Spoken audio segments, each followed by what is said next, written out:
नमस्कार, स्वागत है आपका TWC जीएस वर्ल्ड में। यदि आपने TWC जीएस वर्ल्ड को सब्सक्राइब नहीं किया है, तो सब्सक्राइब TWC जीएस वर्ल्ड।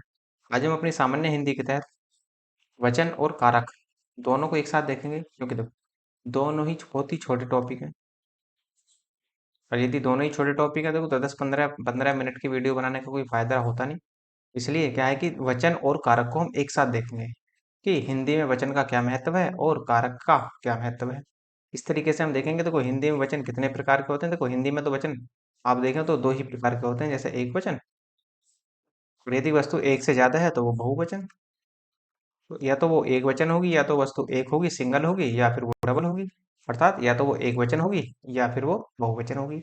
ऐसे आप कारकों को देखेंगे कि कारक कितने प्रकार के होते हैं, कारकों का क्या रोल है हिंदी में। क्या यदि हम कोई वाक्य लिखें तो उसमें कारक का रोल होता है कुछ? हाँ, बिल्कुल होता है। कारक का रोल अवश्य ही होगा उस पर।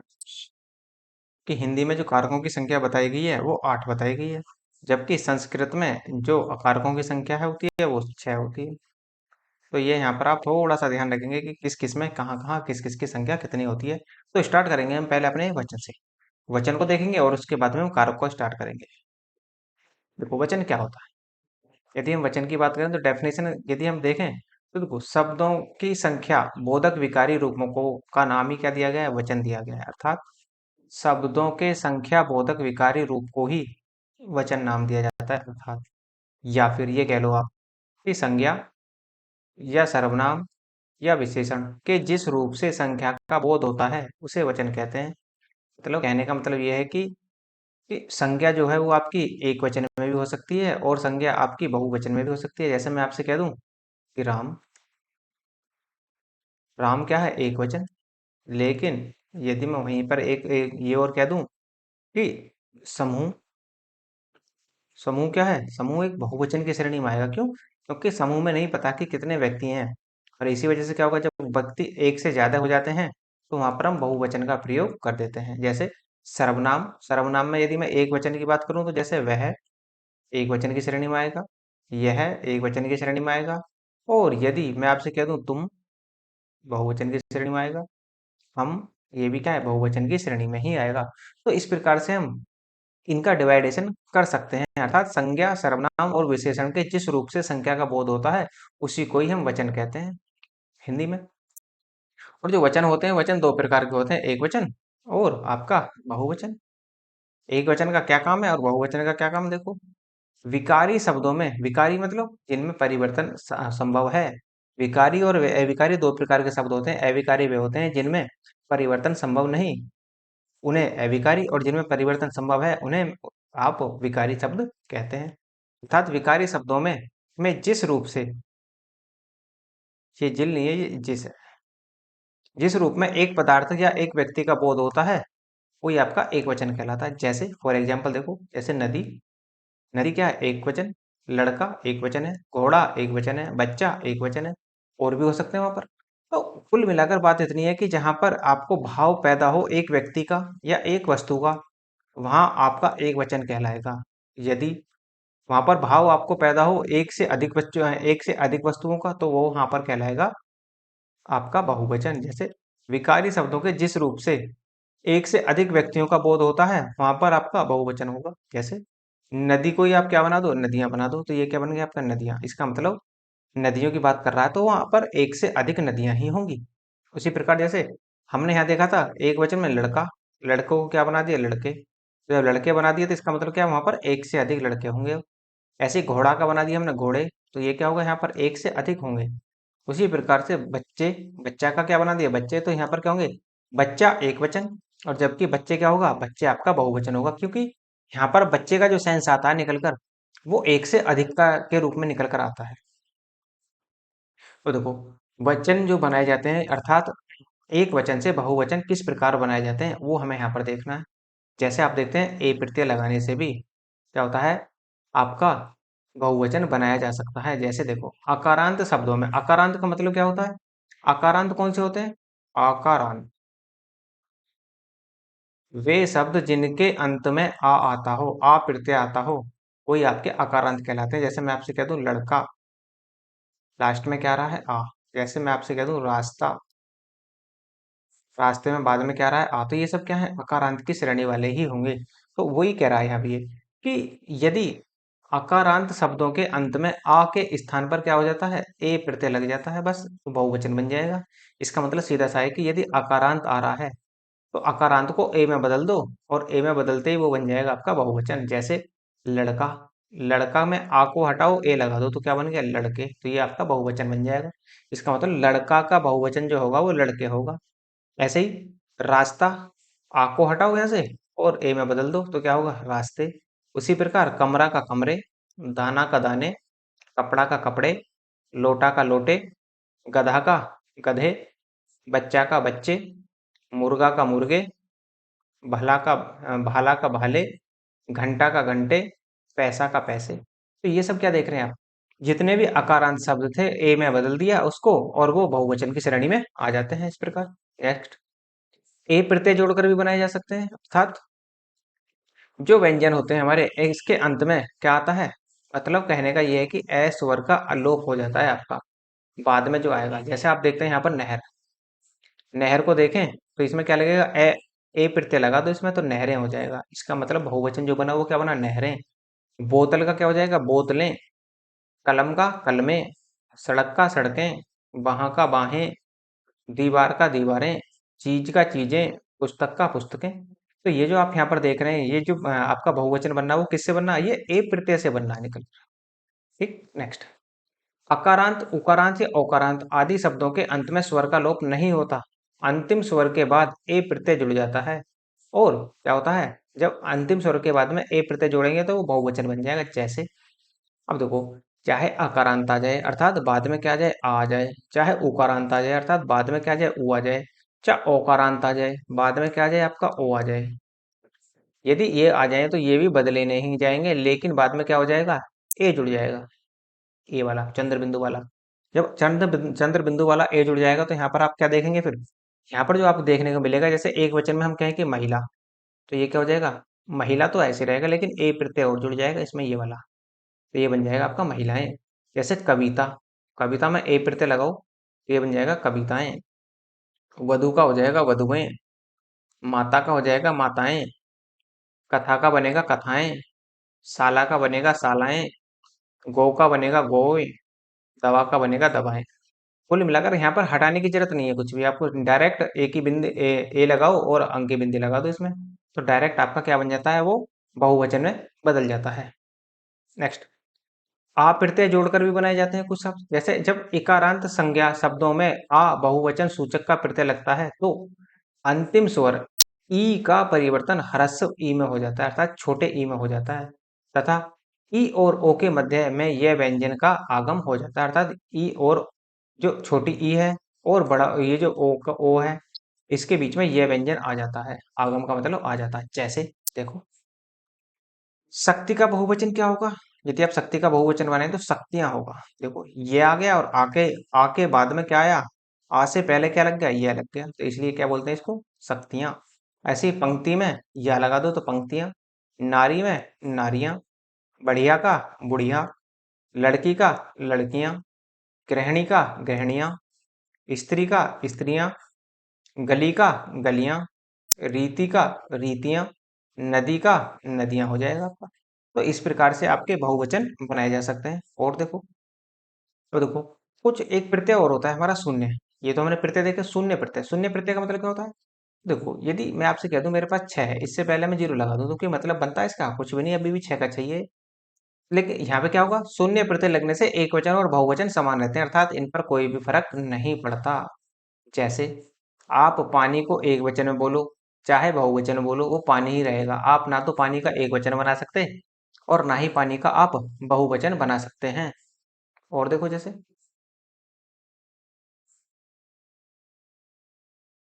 प्रेम है, उसी तरीके से प्यार है, भय है, क्रोध है, ये क्रोध है आपका, और दान है। आप दान को दानव नहीं कर सकते, या दाना नहीं कर सकते, या दानो नहीं कर सकते, क्योंकि आप इसका बहुवचन बना ही नहीं पाएंगे। जैसे क्रोध, किसी व्यक्ति को क्रोध आ रहा है, वो कह रहा है कि मुझे बहुत क्रोध आ रहा है, इसका मतलब वो ये नहीं कह सकता कि मुझे बहुत क्रोधे आ रहे हैं या क्रोधों आ रहे हैं। क्यों, क्योंकि इसका बहुवचन या एक वचन संभव ही नहीं है। ये एक वचन और बहुवचन में सदैव कैसा रहेगा, सदैव समान ही रहेगा।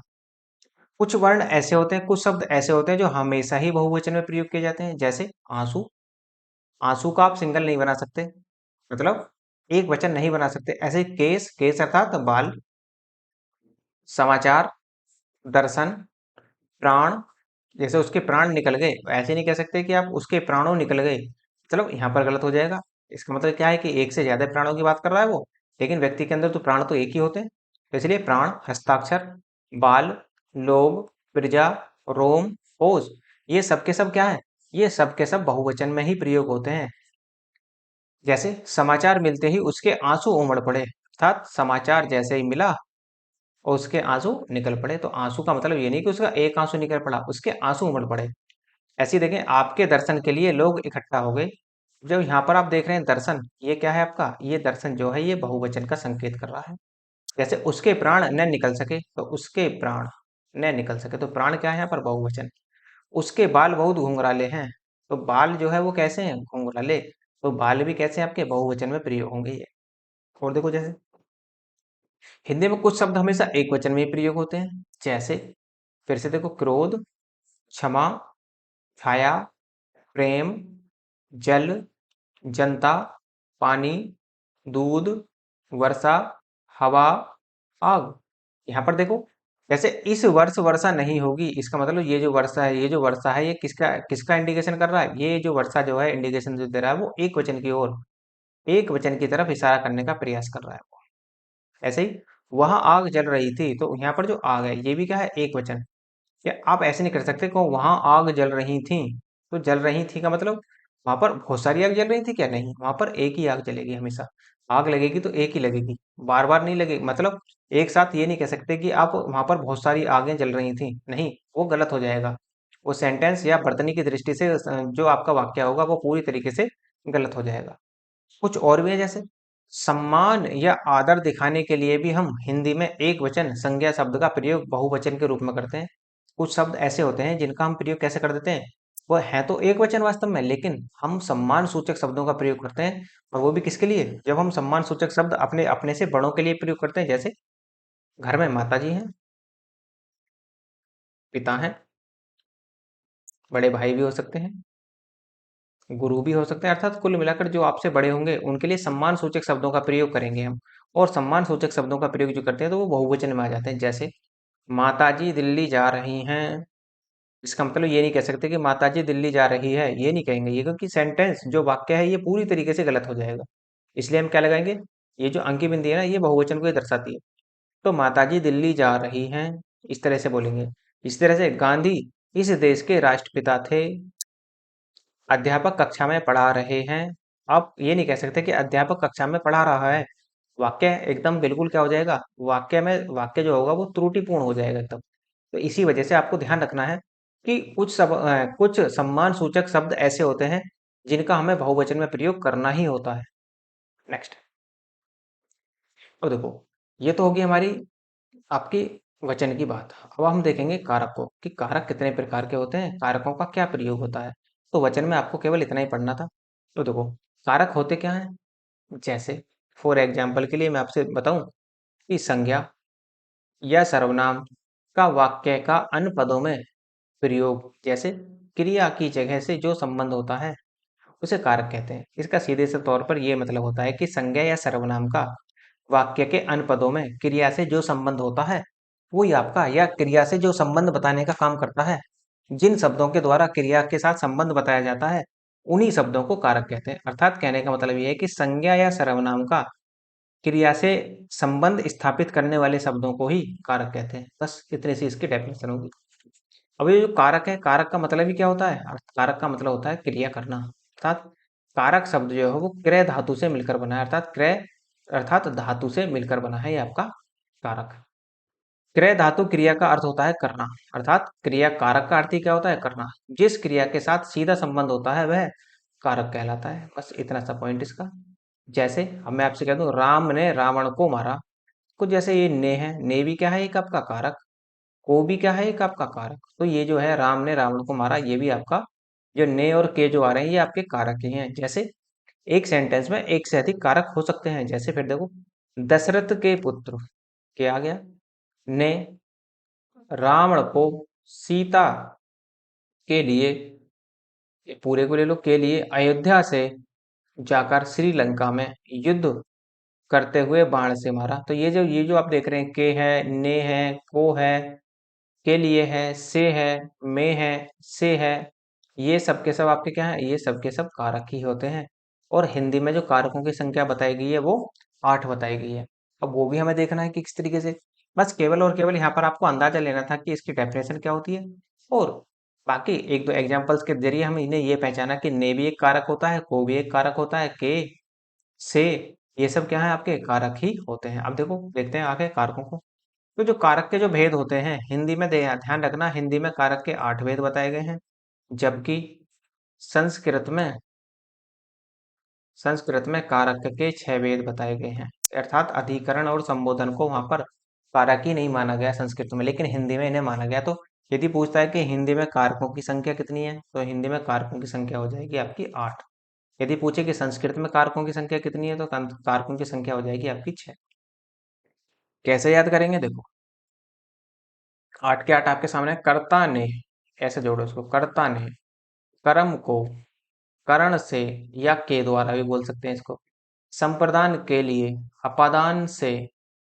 देखो यहाँ भी है कर, यहाँ से करण से यहाँ भी है, और यहाँ अपादान, यहाँ भी अपादान का मतलब यहाँ पे जो अपादान, ये जो से है ना, ये अलगाव को दर्शाएगा, ये ध्यान रखना थोड़ा सा, अलगाव को दर्शाएगा। अर्थात जैसे मैं आपसे कह दूं, पेड़ से पत्ता गिरा,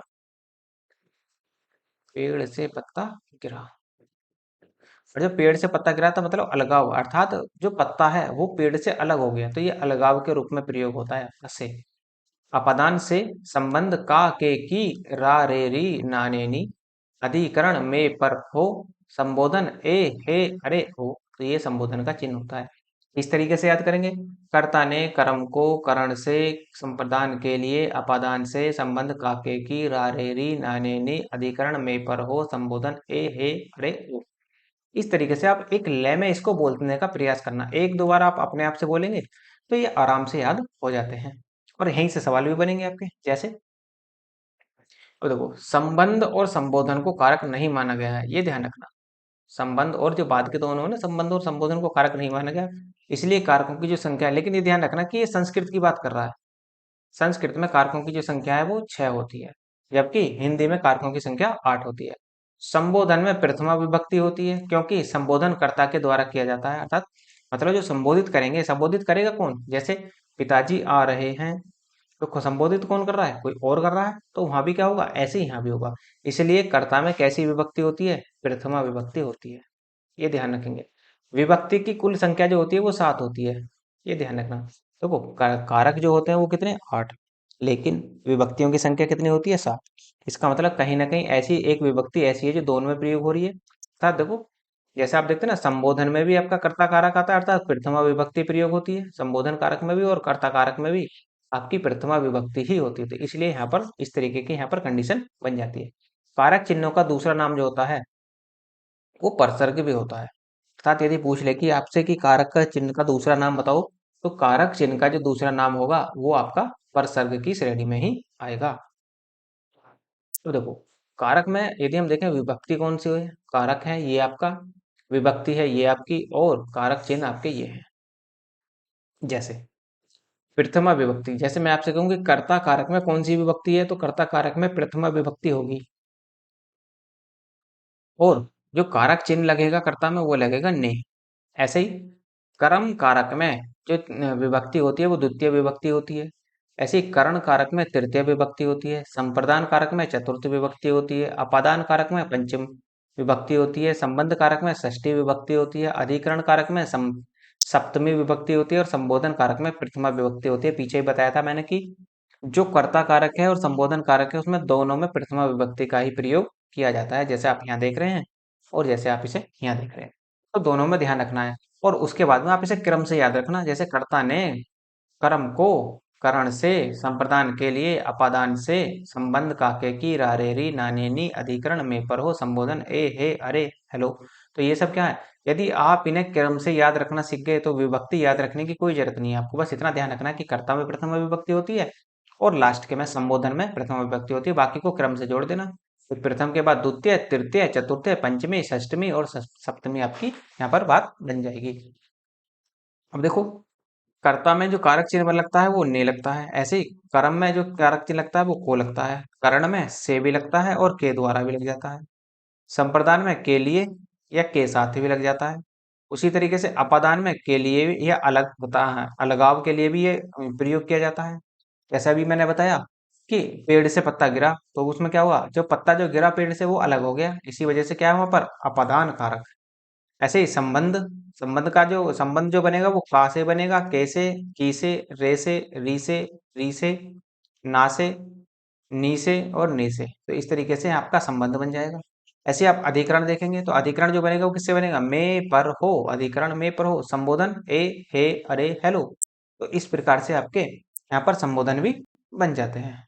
नेक्स्ट, तो देखो वन बाई वन इनको देख लेते हैं कि कर्ता कारक में क्या होता है। कर्ता कारक में जो विभक्ति चिन्ह होता है वो होता है आपका ने, अर्थात कर्ता कारक की जो विभक्ति कौन सी होगी कर्ता में, प्रथमा विभक्ति होगी। जो कार्य को करने के लिए स्वतंत्र हो, अर्थात कार्य को करने के लिए कौन स्वतंत्र है, कर्ता। जैसे फॉर एग्जांपल देखो, राम पुस्तक पढ़ता है, इसका मतलब राम जो है वो काम क्या है राम का, पढ़ने का, लेकिन पढ़ता क्या है वो पुस्तक। तो इसका मतलब कर्ता इसमें स्वतंत्र है, राम जो है वो स्वतंत्र है, अर्थात वो कह रहा है कि जो कार्य करने के लिए स्वतंत्र हो, अर्थात इसमें कार्य करने के लिए कौन स्वतंत्र है, राम, क्योंकि राम के द्वारा ही पुस्तक पढ़ी जाएगी। जिसके द्वारा कार्य संपादित हो, भाई कार्य किसके द्वारा संपादित हो रहा है इस एग्जाम्पल के अनुसार, एक कार्य कौन कर रहा है, कार्य कर रहा है राम। तो इसी वजह से हम ये कहेंगे कि जो इसमें कौन सी विभक्ति होगी, जो इसमें कारक होगा वो आपका इसमें कर्ता कारक होगा। ऐसे ही वाक्य में दिए गए संज्ञा सर्वनाम का क्रिया के साथ संबंध बताने वाले कारक कहलाते हैं। जैसे आप देखो, राम पुस्तक पढ़ता है, अब इसका देखो इसके अनुसार देखो आप, जिसके द्वारा कार्य क्रिया संपादित की जाती है। अब ये बताओ, दौड़ा किसके द्वारा जा रहा है, घोड़े के द्वारा, तो इसका मतलब किसका, इसका जो दौड़ने का असर जो है प्रभाव किस पे पड़ रहा है, दौड़ने का प्रभाव पड़ रहा है कर्ता पर, इसलिए इसमें क्या होगा, कर्ता कारक होगा। ध्यान रखना विभक्ति जो आपका कारक चिन्ह ना होते हुए भी आपको ये ध्यान रखना होगा कि क्या इसमें वास्तव में कौन सी विभक्ति लगी हुई है या कौन सा कारक इसमें लगा हुआ है। ये आपकी डेफिनेशन से ही आपको अंदाजा लगेगा कि कौन कौन से इसमें कारक चिन्हों का प्रयोग होगा। जैसे देखो यहाँ पर आप डायरेक्ट देख सकते हैं, राम ने रावण को मारा, किसने मारा, क्रिया किसने की है, राम ने, किसको मारा, रावण को मारा। तो यहाँ पर जो ने आ रहा है, ने किसके लिए, किसकी ओर इशारा कर रहा है, वो कर्ता की ओर इशारा कर रहा है। ऐसे ही सीता गीत गाती है, देखो गाती, गीत कौन गा रही है, सीता गाती है, तो गाती कौन, गा कौन रही है, सीता। तो ये जो प्रभाव पड़ रहा है, सीधा प्रभाव किस पे पड़ रहा है, सीता पर, तो इसलिए क्या करेंगे, इसमें कौन सी विभक्ति है, इसमें कौन सा कारक होगा, इसमें कर्ता कारक आराम से इसमें यूज होगा। नेक्स्ट देखो, कर्म कारक, कर्म का जो चिन्ह होता है, कर्ता ने कर्म को, याद करो थोड़ा सा, कर्ता ने कर्म को, तो कर्म क्या आएगा, को आएगा यहाँ पर। कर्ता जिस कार्य को सबसे पहले करता है उसे कर्म कहते हैं, पहली कंडीशन इसकी। अर्थात कर्ता के लिए जो इष्ट, अभिष्ट, इच्छित हो, या कर्ता जिसकी अभिलाषा करे, वही वह भी कर्म कहलाता है। मतलब जिसकी अभिलाषा करता है, जिसकी इच्छा करता है कर्ता, उसी को ही हम कर्म कहते हैं। ऐसे देखो, जब किसी वाक्य में कर्ता दो क्रिया एक संपन्न करता हो, चलो दो क्रिया एक साथ संपन्न करता हो, तो पहली क्रिया प्रधान कर्म और दूसरी क्रिया अप्रधान कर्म कहलाती है। कभी कभी देखते हैं ना आप कि शब्द में दो क्रियाएं एक साथ आ जाती हैं, तो वहां पर जो पहली क्रिया होगी वो प्रधान होगी, और जबकि जो दूसरी क्रिया होगी वो अप्रधान होगी, वो प्रधान नहीं होगी। जैसे ये प्रधान कर्म या मुख्य कर्म होते हैं। जैसे आप यहाँ पर देखो, मोहन गांव में जाता हुआ फूल तोड़ता है, जैसे यहाँ पर देखो, मोहन गांव में जाता, अब जाता जो है वो एक क्रिया है, लेकिन जाता है जो ये पहली क्रिया आ गई, तो पहली क्रिया कैसी होती है, प्रधान। जाता हुआ फूल तोड़ता है, ये दूसरी क्रिया है आपकी, तो दूसरी क्रिया कैसी होगी आपकी, अप्रधान होगी। ऐसे यहाँ पर देखो, राम ने रावण को मारा, तो इसमें कौन सी कौन सा कारक है, जैसे यहाँ पर देखो, कर्ता ने कर्म को, तो यहाँ भी कर्म कारक आ रहा है। पीछे हमने देखा तो वहां पर कर्ता कारक था, क्योंकि यहाँ पर दोनों ही प्रयोग हुए हैं, कर्ता कारक भी और कर्म कारक भी। जैसे देखो, सोहन ने पुस्तक पढ़ी, तो सोहन ने क्या पढ़ा, कर्ता जो क्रिया का प्रभाव हो किस पे पड़ रहा है, सोहन ने क्या पढ़ा, पुस्तक पढ़ी। अब पुस्तक पढ़ी तो ने आ गया, सोहन ने पुस्तक पढ़ी, तो कर्ता कारक यहाँ पर आपको इस तरीके से दिखाई दे जाएगा। नेक्स्ट, जैसे राधा ने कृत्य किया, वह स्कूल जाता है, अध्यापक ने पाठ पढ़ाया, इस प्रकार से हम देख सकते हैं इनको। बच्चे क्रिकेट खेल रहे थे, श्री कृष्ण बांसुरी को बजाते हैं, तो यहाँ पर भी मोर सांपों को खाता है। नारद जी केले खा रहे हैं, तो कौन खा रहा है केले, खा कौन रहा है, नारद जी। क्या खा रहे हैं, केले। यदि क्या का आंसर मिल जाए तो आपको क्या मिलेगा, वहां पर कर्म कारक होगा। ऐसे ही मीरा ने बहन को साड़ी दी, तो मीरा ने बहन को साड़ी दी, तो यहाँ पर आपका क्या है, कर्म कारक। अब देखो और भी, जहां समीपता निकटता आसपास शब्दों का प्रयोग हो तो वहां भी क्या होता है, कर्म कारक ही होता है आपका। जहां वाक्य में दोनों और या चारों का प्रयोग हो वहां तो वाक्य कर्म कारक के कहलाते हैं। जैसे देखो, आपके घर के पास मेरा भी घर है, तो यहाँ पर देखो पड़ोसी आ रहे हैं सारे, तो यहाँ भी क्या है, सब आसपास से निकटता दर्शाने वाले पात्र बन रहे हैं सब। जैसे आपके घर के पास मेरा भी घर है, तो इसमें कौन सा कारक लगा हुआ है, इसमें कर्म कारक लगा हुआ है, क्योंकि जब पड़ोस की बात होती है तो वहां भी क्या होता है, कर्म कारक ही होते हैं। जैसे मेरे घर के आसपास एक ही मंदिर है, तो आसपास की बात कर रहा था, देखो यहाँ भी तो वो समीपता निकटता आसपास की बात कर रहा था, तो ऐसे यहाँ भी देखो, तो मेरे घर के आसपास एक ही मंदिर है। जैसे मेरा कॉलेज नदी के समीप स्थित है, तो वहां भी क्या है आपका, नदी के समीप आ रहा है, तो वहां भी क्या देखेंगे आप, इसमें भी कर्म कारक होगा। आपके विद्यालय के निकट एक तालाब है, तो जब आपके विद्यालय के निकट एक तालाब है तो निकट की बात होगी, तो वो भी वहां भी क्या होगा, आपका कर्म कारक ही होगा। नेक्स्ट, तो जैसे देखो कर्ता ने कर्म को करण से, और करण से आ गया या के द्वारा, तो करण का अन्य नाम साधन भी होता है, ये भी ध्यान रखना आप।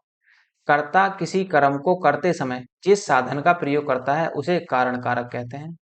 या फिर आप ये भी कह सकते हैं कि क्रिया की सिद्धि में सहायक साधन करण कहलाते हैं।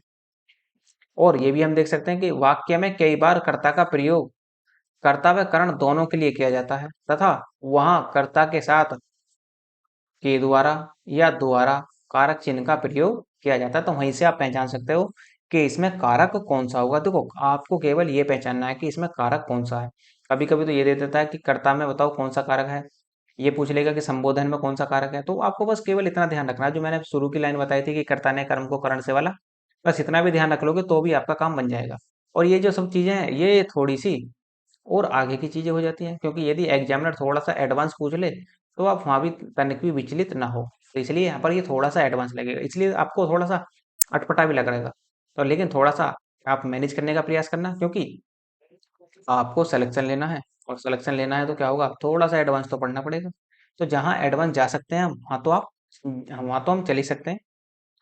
तो देखो आगे, शरीर के जिस अंग में विकार या बीमारी हो उस अंग में तृतीय विभक्ति करण कारक होता है, ये भी आप ध्यान रखेंगे। जैसे देखो, राम ने रावण को बाण से मारा, तो यहाँ पर क्या आ रहा है, देखो से आ रहा है। ऐसे ही छात्र ने अध्यापक को बातों से समझाया, पिताजी ने बच्चों को थप्पड़ से पीटा, आप स्कूटी से विद्यालय जाते हो, तो यहाँ भी क्या है, ऐसे ही मैं मेट्रो से कॉलेज जा रहा हूँ, तो मैं मेट्रो से कॉलेज जा रहा हूँ, तो यहाँ भी आपका क्या होगा, करण कारक यहाँ पर हो जाएगा। नेक्स्ट, संप्रदान। संप्रदान कारक चिन्ह के लिए क्या होता है, के लिए, मैं इसमें विभक्ति जो होगी वो चतुर्थ विभक्ति होगी। जिसके लिए कार्य किया जाता है, अर्थात कार्य किसके लिए किया जाएगा, जिसके लिए कार्य करोगे वहां पर संप्रदान होगा, वहां पर संप्रदान कहलाएंगे हम। जहां किसी को कोई वस्तु पदार्थ स्वेच्छा से दिया जाए, जिसको वस्तु पदार्थ दिया जाता है उसे संप्रदान कारक कहते हैं। जैसे जो वस्तु रुचिकर लगे, वो भी, जो वस्तु पदार्थ पसंद हो उसमें संप्रदान कारक होता है, ये भी आप ध्यान रखना। जो वस्तु दान, दीक्षा, दक्षिणा, शिक्षा, भीख, भिक्षा, भेंट, उपहार, गिफ्ट के रूप में दिया जाए, या आर्थिक मदद सहायता की जाए, तो इसके बदले में कुछ ना लिया जाए, तो वहां पर भी क्या होगा, वहां पर भी आपका संप्रदान कारक होता है। जैसे एग्जाम्पल देखो जरा इसके, जैसे मैं कहूँ भारत ने नेपाल की आर्थिक मदद की, तो जब भारत ने नेपाल की आर्थिक मदद की तो यहाँ पर देखो कुछ नहीं लिया जा रहा बदले में, तो यहाँ पर क्या है, यहाँ भी आपका क्या होगा,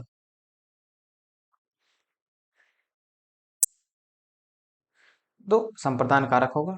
ऐसे राजा ने ब्राह्मणों को गाय दान में दी, तो जब दान में दे दी तो वो खत्म होगी कहानी। ऐसे राम ने रावण को सीता के लिए मारा, राधा अपनी बहन के लिए साड़ी लाई। ऐसी नेक्स्ट, माता जी ने बच्चों को खाने के लिए लड्डू दिए, अध्यापक छात्रों के लिए बहुत परिश्रम करते हैं। नेक्स्ट आपका, अपादान, अपादान का मतलब होता है बिछड़ जाना, एक दूसरे से अलगाव। ये जरूर ध्यान रखना कि यहाँ पर क्या आएगा, अलगाव की दृष्टि से देखेंगे आप इसको।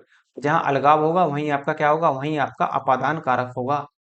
जैसे जिससे कोई वस्तु हमेशा के लिए अलग हो, तो जिससे वस्तु पदार्थ प्राणी अलग होते हैं उसमें अपादान कारक होता है। जैसे पेड़ से पत्ते गिरते हैं, गंगा हिमालय से निकलती है, तो हिमालय से निकल रही है तो क्या हो रही है, गंगा कहाँ क्या हो रही है, हिमालय से अलग हो रही है, तो इसमें क्या होगा, अपादान कारक।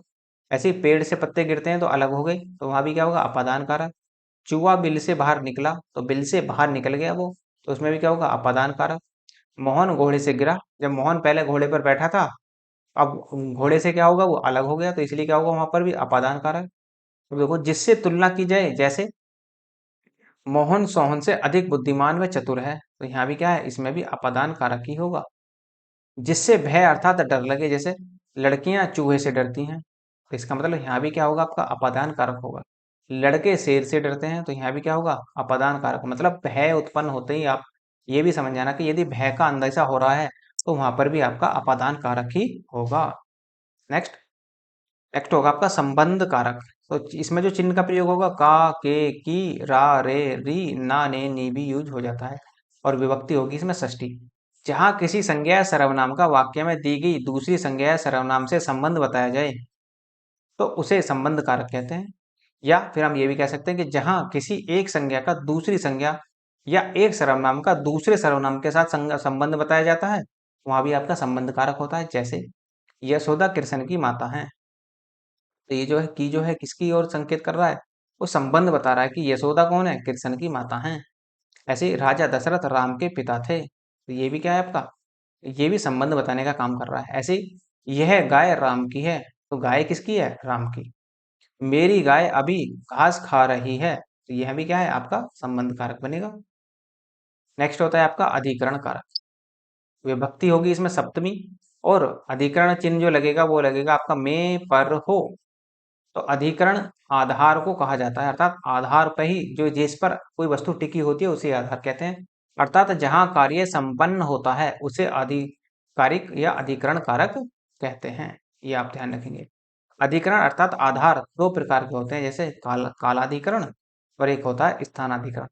कालाधिकरण में जैसे आएगा आपका प्रातः, सुबह, सवेरा, शाम, रात्रि, संध्या, रात, सेकंड, मिनट, घंटे, वर्ष, साल, दिन, महीने, ये आते हैं आपके काल। मतलब काल निर्धारण में जिन शब्दों का प्रयोग किया जाता है उन्हें कालाधिकरण शब्द कहते हैं। ऐसे स्थान में, इसके अंतर्गत क्या होगा, जब स्थान का, यहाँ पर क्या लेंगे आप, स्थान को देखेंगे। जैसे आप देखते हैं छत, छत भी एक स्थान है, किताब, गांव, रजिस्टर, कुर्सी, मेज, ये सब क्या है, ये सब स्थानाधिकरण के उदाहरण होंगे। जैसे वह अगले साल आएगा, मैं 5 मिनट में वह मैं 5 मिनट में आऊंगा, ऐसे लिख लो, आऊंगा कर लो उसको। मैं 5 मिनट में आऊंगा, तो यहाँ भी क्या हो रहा है भाई, कोई स्थानाधिकरण हो रहा है, कोई कालाधिकरण हो रहा है। तो यहाँ भी क्या है आपका, यहाँ भी इस तरह के संबोधन कारक में बन जाते हैं। ऐसे देखो, मैं शाम को देर तक पढ़ाता हूँ, आप सुबह जल्दी उठा करो, तो सुबह आ रहा है, ये भी क्या है आपका कालाधिकरण वाला। मैं गांव जा रहा हूँ, ये क्या है आपका स्थानाधिकरण। चिड़िया पेड़ पर बैठी हैं, तो ये भी स्थानाधिकरण।